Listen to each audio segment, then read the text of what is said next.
What's up, everyone? Welcome into a special edition of Around the Octagon. Joining us today is former competitor on the Dana White Contender Series, a former member of Team McGregor on The Ultimate Fighter, Season 31, and with an upcoming fight in Fury FC with an 8-3 professional mixed martial arts record, Mando El Toro Gutierrez. Mando, can't thank you enough for being on today, brother. How you doing?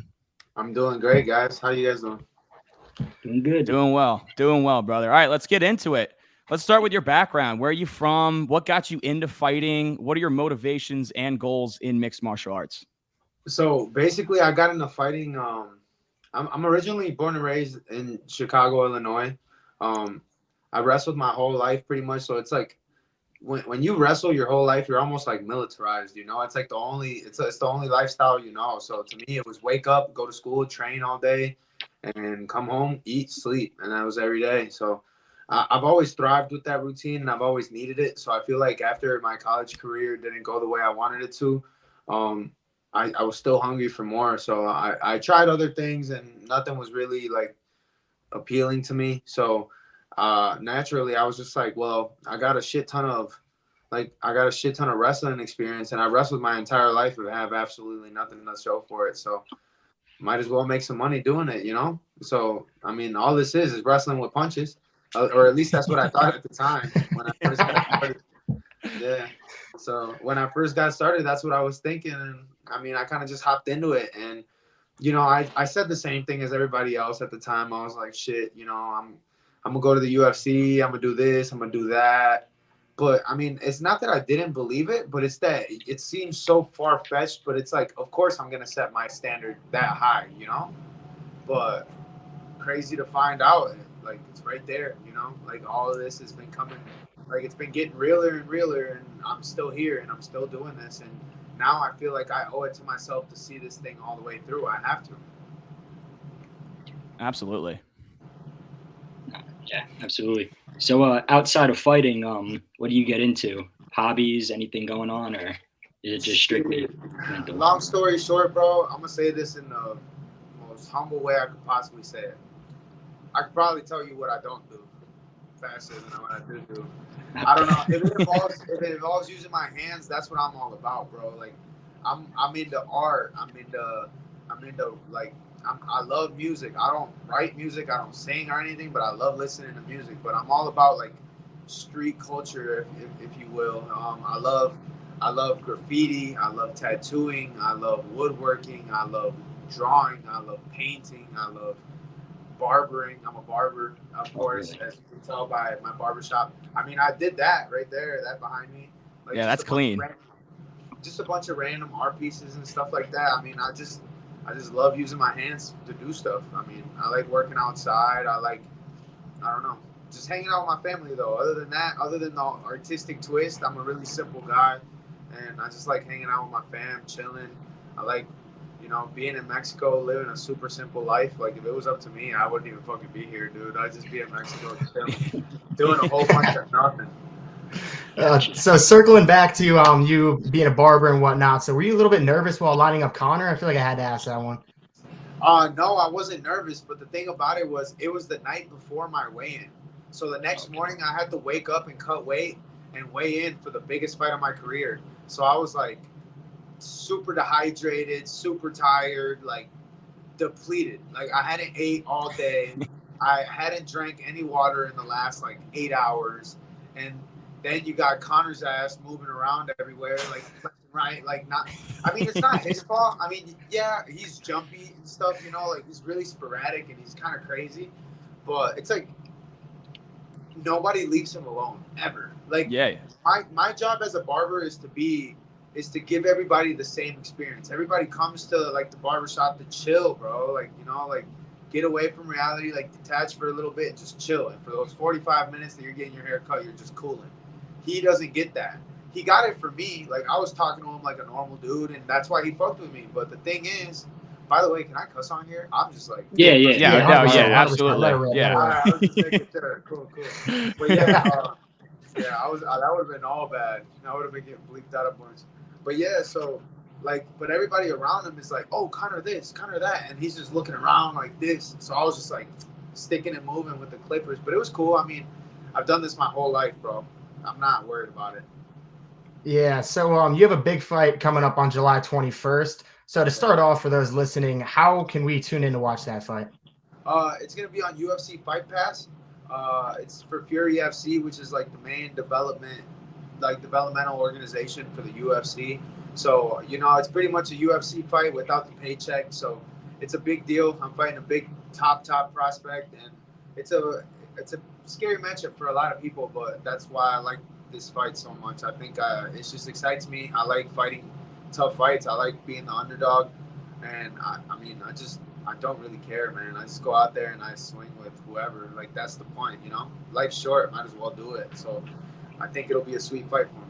Absolutely. Yeah, it's Love awesome, that bro. mentality.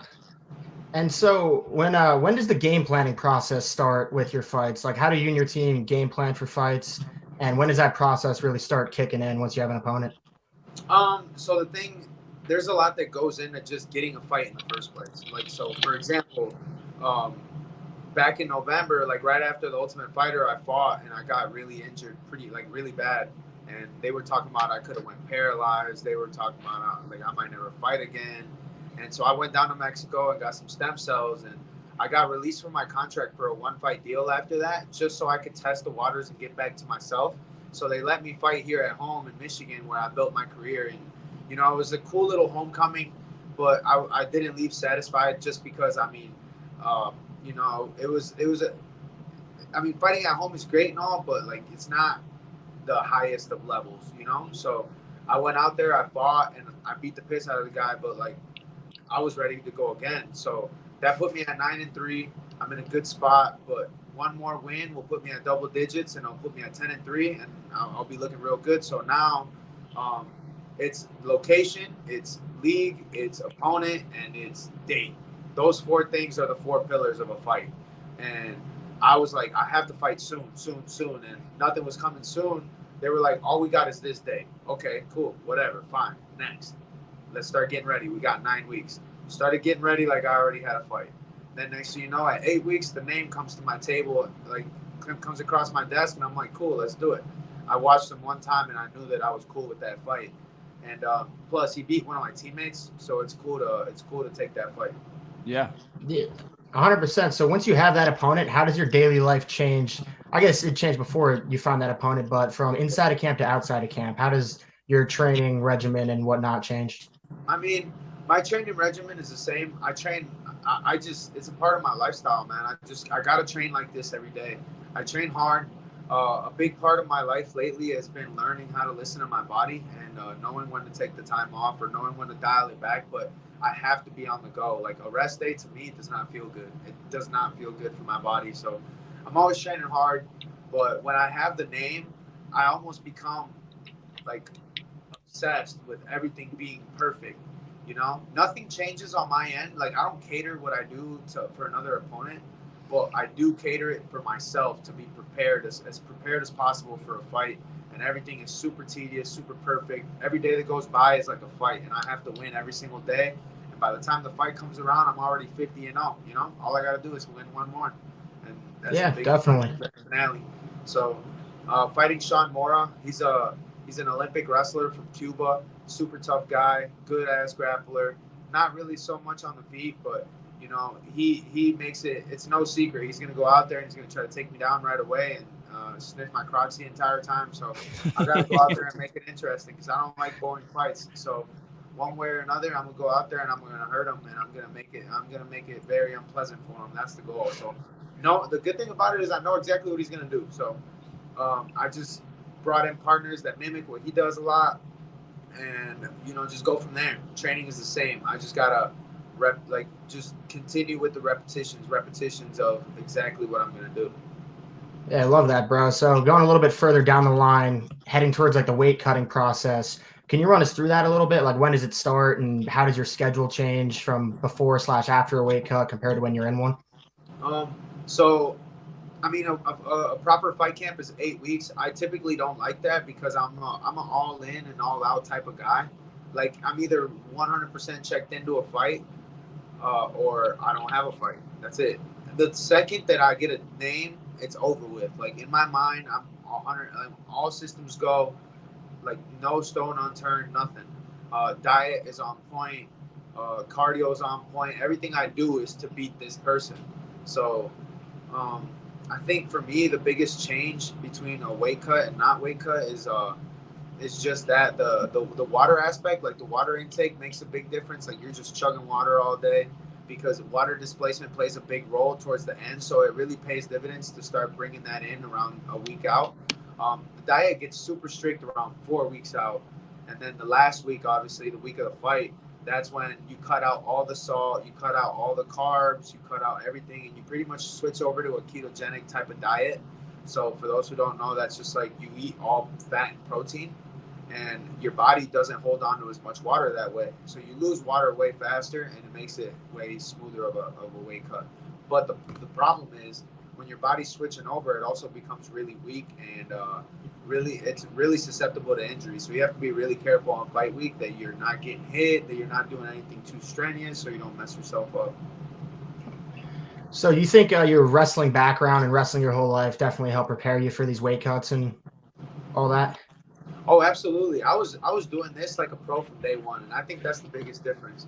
And what a lot of people don't know is Michigan is actually one of the few states in the country that has full professional rules as amateurs. So every fight that I've ever fought has been full rules with elbows, knees, no extra shin pads, no puffy gloves, nothing. Like straight, same rules as any pro. So I've never fought any other way. All 20 something of my fights have been like this, when in reality most fighters have only had like 10, 12 real fights because their amateur careers were done with shin pads and bigger gloves and headgear and stuff like that. Not me. Everything was full go.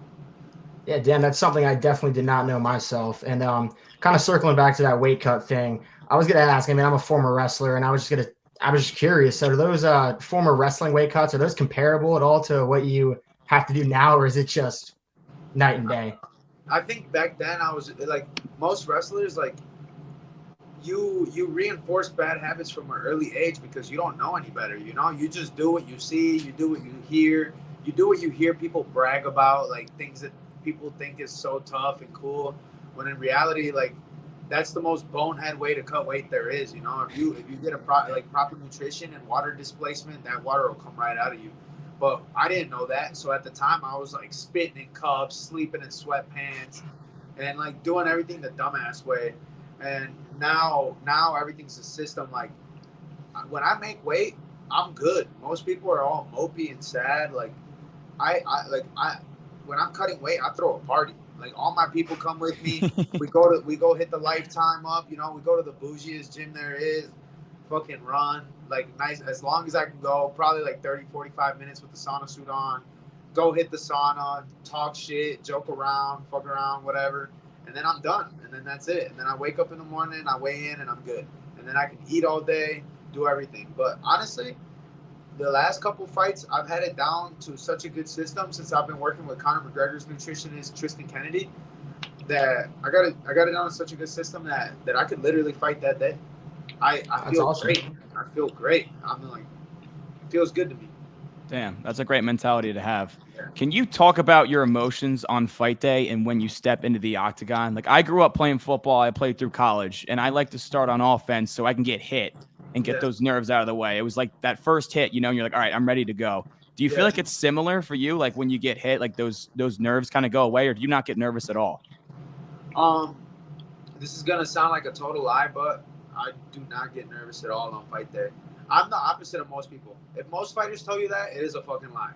But for me, it's not. Simply because I'm the opposite of most guys. I get nervous when the name hits my desk. I get nervous when like especially when the higher you go up, the higher up the ladder you go in MMA, the better these guys are, obviously.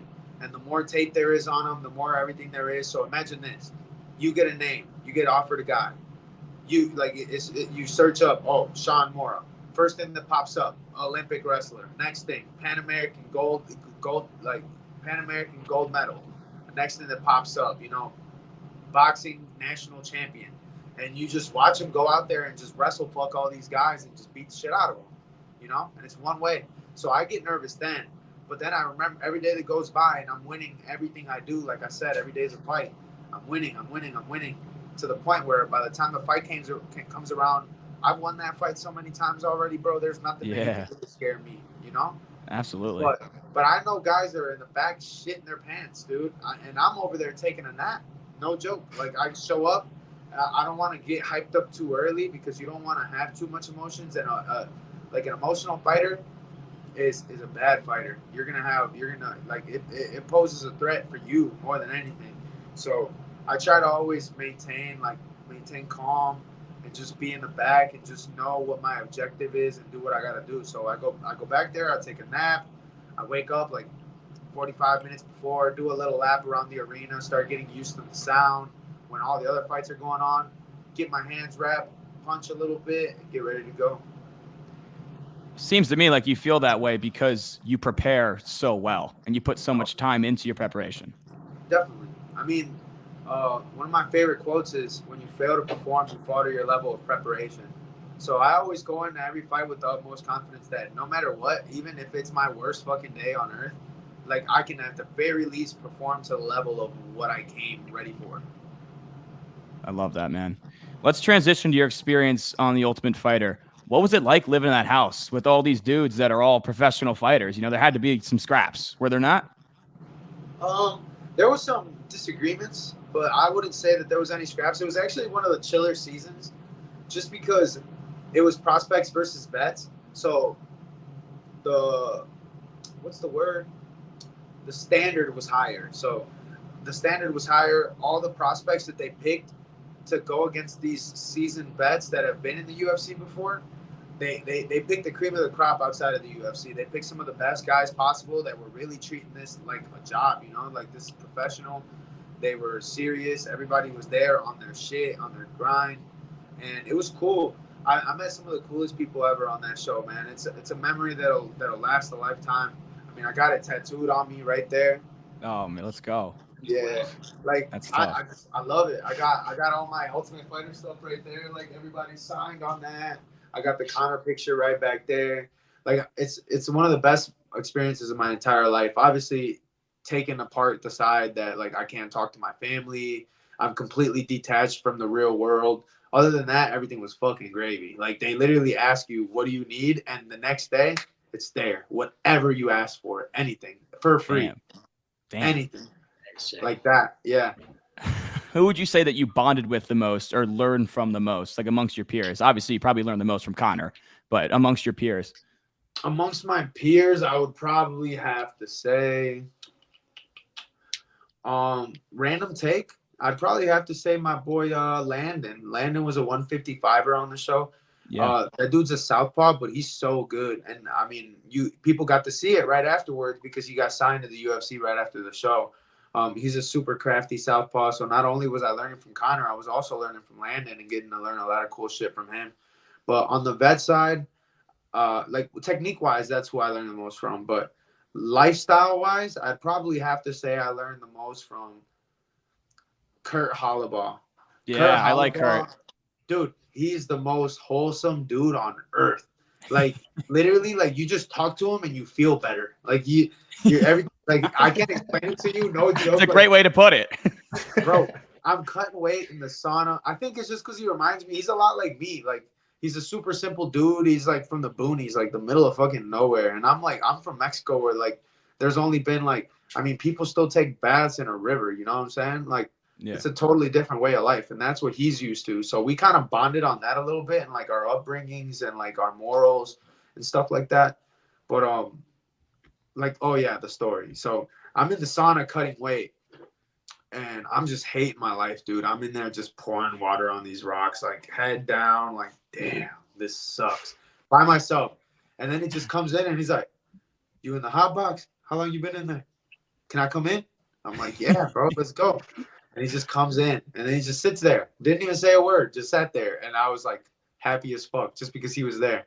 Like, that's just the kind of guy Kurt is, man. He just makes you feel better with fucking whatever he says.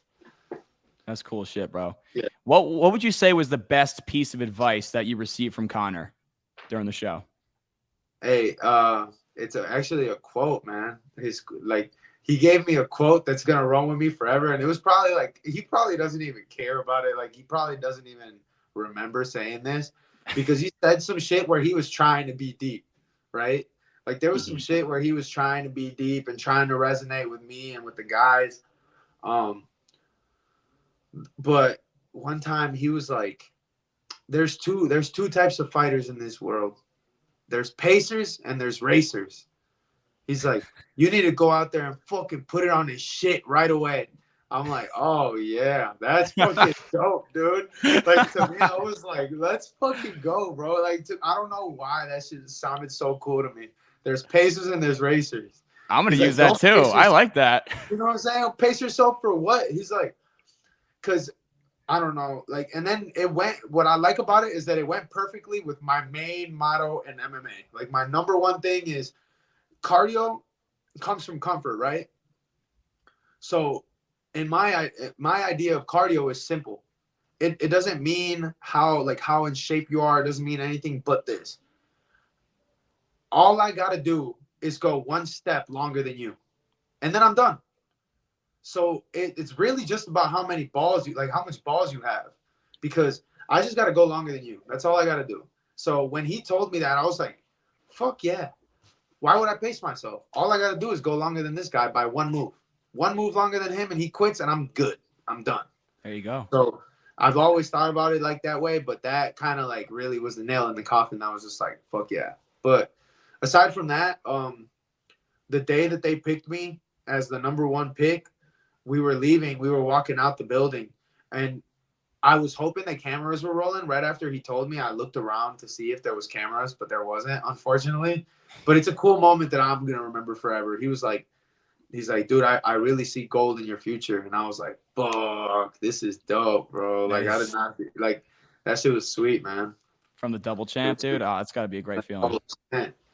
Yeah. Man. Because, like, they Definitely. like spar to pick who was the number one guy. They had us do like live jits, spar, wrestle, and do a bunch of drills. So it was cool that he thought like, you know, that I was their number one guy. It was pretty cool. It was a cool feeling. I went into it with, I feel like I had a chip on my shoulders coming into the show, but then when that happened, it kind of like relieved me of that pressure. I'm like, they see what I see. Now I just got to go show them, you know? Yeah. Yeah, definitely. That's sick. So circling back to Conor a little bit here, assuming that fight with Chandler happens a little bit down the road, you've spent time with both guys. Who are you picking in that one? Oh, he starts as I'm guaranteed. Guaranteed. Guaranteed, bro. Put the house on it. Because Chandler is too much of a people pleaser. The crowd influences him too much, and he's most definitely going to throw one punch and hit him at some point, and he's going to get trigger happy, and the crowd's going to start going nuts, and he's going to think it's for him, but in reality, it's because they know Conor's going to get his lick back, and what's going to happen is he's going to stand right in front of him, and he's just going to get cracked with the left hand. That's it. See, for me, like those are my two favorite fighters in the last decade. So I'm pretty torn on it, you know? It's going to be a sick fight, man, but I think Chandler is too proud to just go out there and wrestle. Were you able to work with Chandler a little bit, like at all throughout the process? No, but I knew going into the show, I knew that if I was cool with going with either guy, because I knew that if I went with Chandler, he's the hardest worker in the room always. So I knew that if I went with him, my preparation for my fight and my fight camps on the show would be pristine, perfect, right? No stone unturned, like the way that I do things. But I knew that if I went with Conor, I'm a southpaw, he's a southpaw. I'd learn from the best southpaw of all time, and I'd learn some cool shit, you know? And the connections would be forever, you know, lifelong, way past the show ending. And so either way, I was cool with how it went. And I still am cool with how it went. I think everything happens for a reason, and there was a reason that we crossed paths and it went the way it did. Absolutely. Speaking of going back to gold, we saw you had some training coming with Belal Muhammad. What advice did you get from him? Are you able to pick up on anything with him in the gym with you, or? Oh, all the time, man. Belal is such a cool, humble, normal dude, man. He's just cool as hell. He leads by example. He doesn't have to say a whole lot. He just works hard, man. And he always just, it's not necessarily that he's had to do anything to give me pointers or anything like that, because I feel like he believes in me, and he sees what I'm doing. He gives me pointers here and there, but nothing crazy. He leads the practices, and that helps a lot. Sometimes whenever he leads the practices, it's pretty cool. But the biggest thing I could say is that he motivates me, because not only from like leading by example, obviously I see him put in the work. Like, he fights a week after me. So just seeing him put in the work, I'm putting in the work, and I'm doing the same thing. I'm like, cool, I'm doing all the right things because he's doing this, and I'm doing that too. I'm doing it too. And I'm doing all what I got to do. But he also motivates me, like, person to person.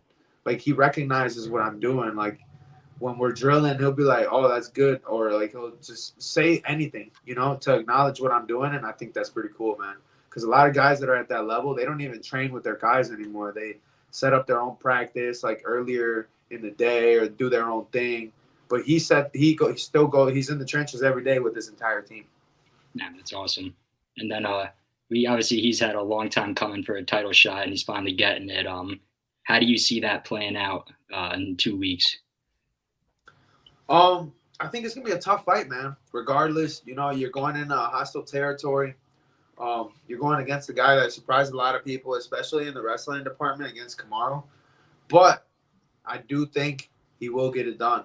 It's no stone unturned for him, man. He brought everybody out here. He got Aljamain, Coach Ozzy out here. He's Hamza Chimaev and like Khabib's wrestling coach. He has him out there, like, just rapping. He's with Valley Flow. Coach Mike Valley is obviously one of the best coaches in the world. There's a reason why I joined that team, and I made the switch, because that's just some of the best work you're possibly going to get. And his troops are legit, and everybody there is good for a reason. He builds them all from the ground up, and he doesn't try to make you a cookie cutter fighter. He builds you to your strengths to win fights. And that's what I really respect about him. So I think they got a good game plan. I've been seeing the sparring. He has the perfect looks in the room. He has a lot of great guys, super talented guys that are in there pushing him every day, that are giving him a really realistic look of what Leon's going to give him. And I think he's more than prepared. So I think at the end of the day, it's going to come down to mindset.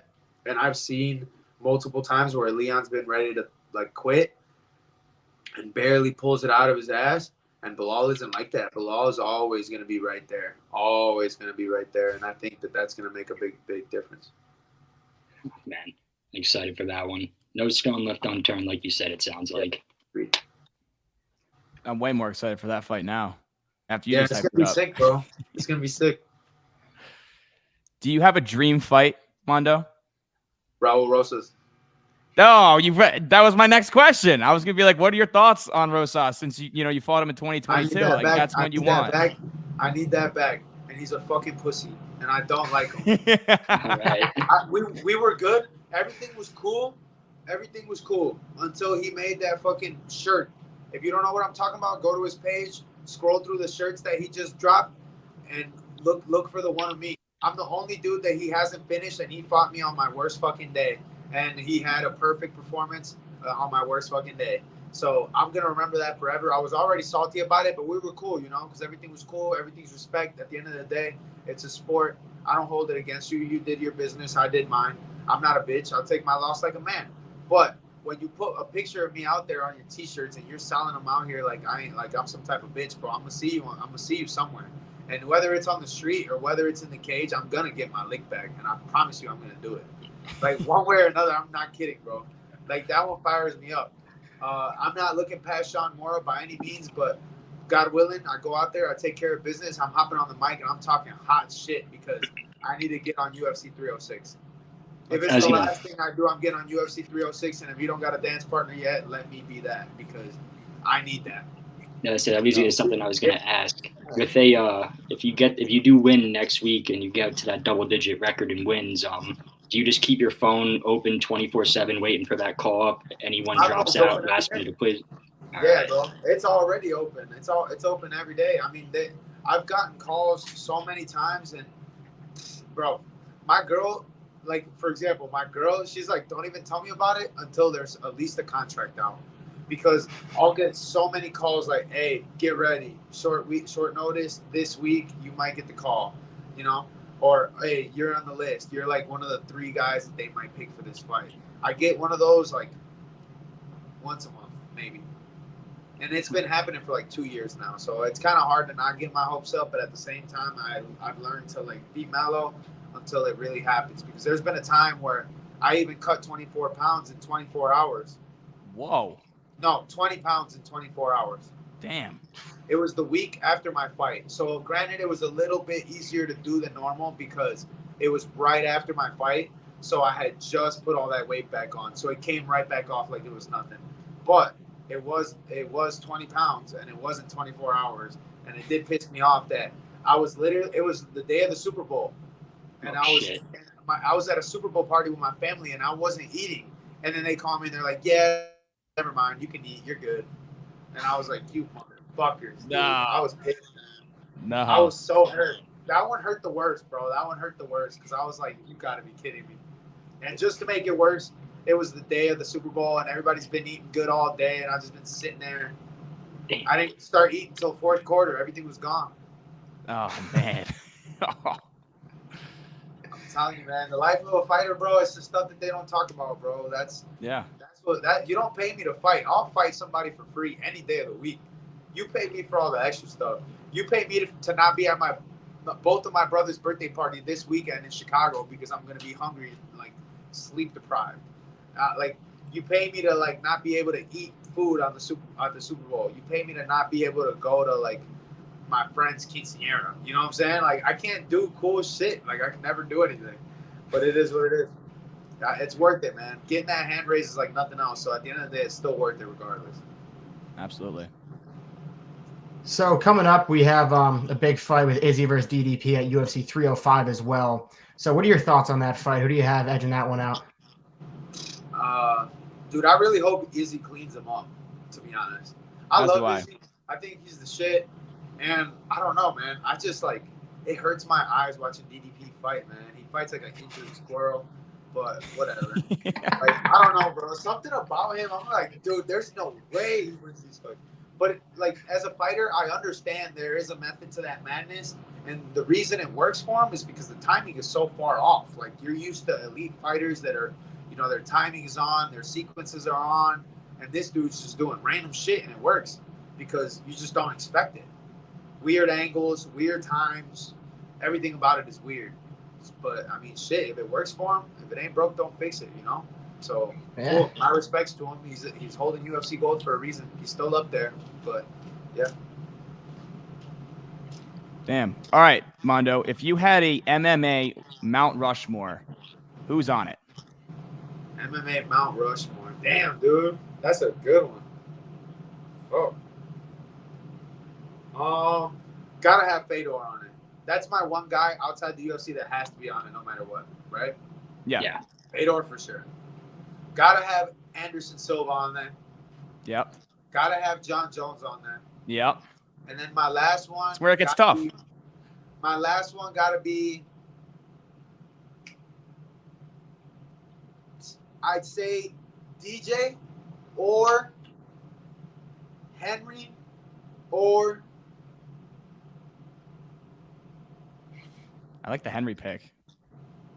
I mean, bro, Henry might not be on the Mount Rushmore of MMA, but he's on the Mount Rushmore of combat sports. Period. Yes. Yeah, definitely. Adding that Olympic gold, I mean, you got to include him in there. Yeah, gotta throw him in there. I don't know, man. Fuck, that's a good ass question, man. I've never got asked that. Yeah, that's a good one. I would say Kamaru would have to be up there, but I don't know, bro. He was right there, like right there. He was. Do you hold him higher than? He's the winningest 170 there is. Yeah, so that's what I was gonna ask. If you hold him higher above GSP, because I know the debate comes in between Kamaru and GSP now as to who's done more in the sport. Yeah, that's true. That's up there. Yeah, I'd say probably those are my 4.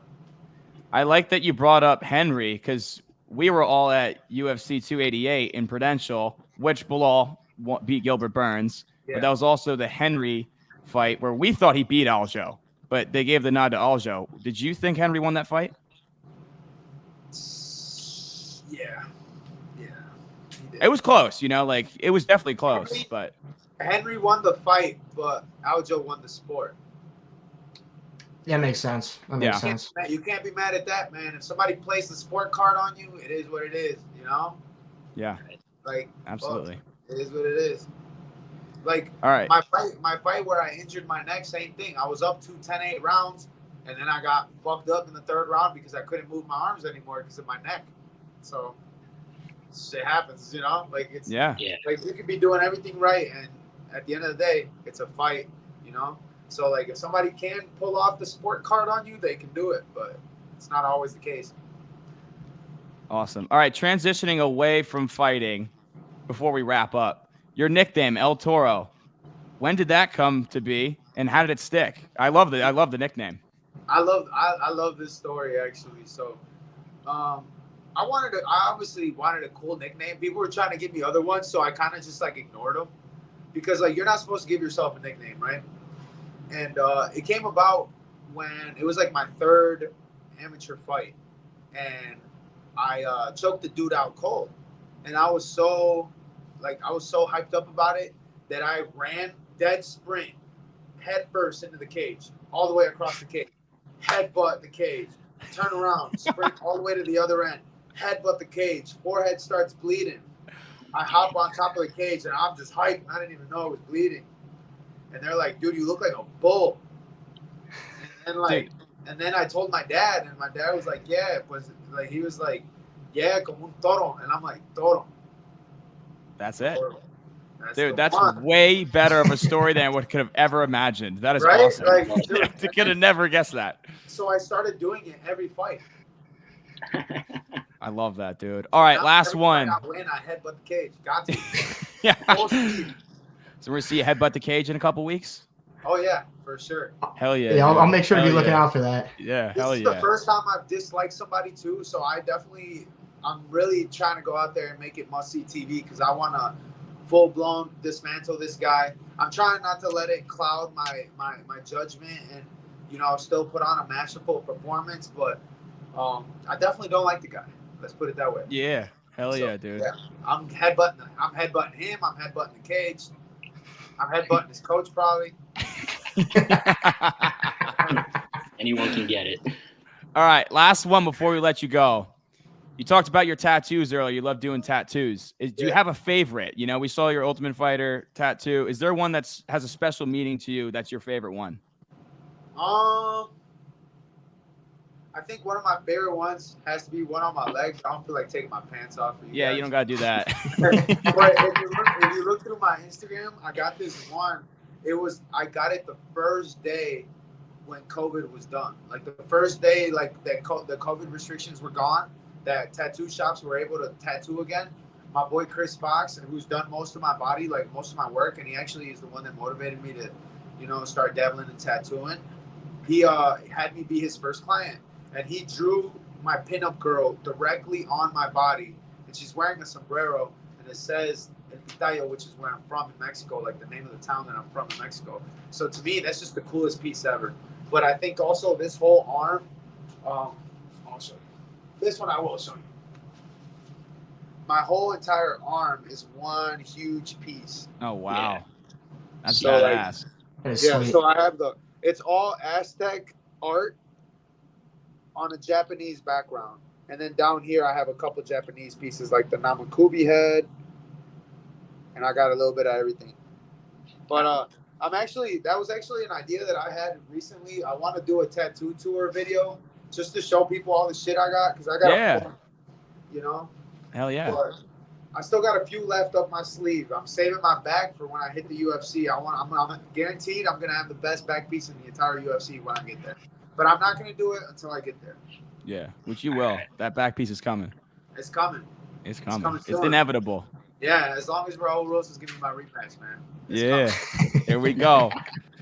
All right, guys, that wraps up our interview with Mando El Toro Gutierrez. Can't thank you enough for coming on, brother. We'll catch you in a couple weeks for UFC 304. Hell yeah, I'll catch you guys, man. I appreciate the time. Absolutely. Yeah, I appreciate you, bro. Everyone.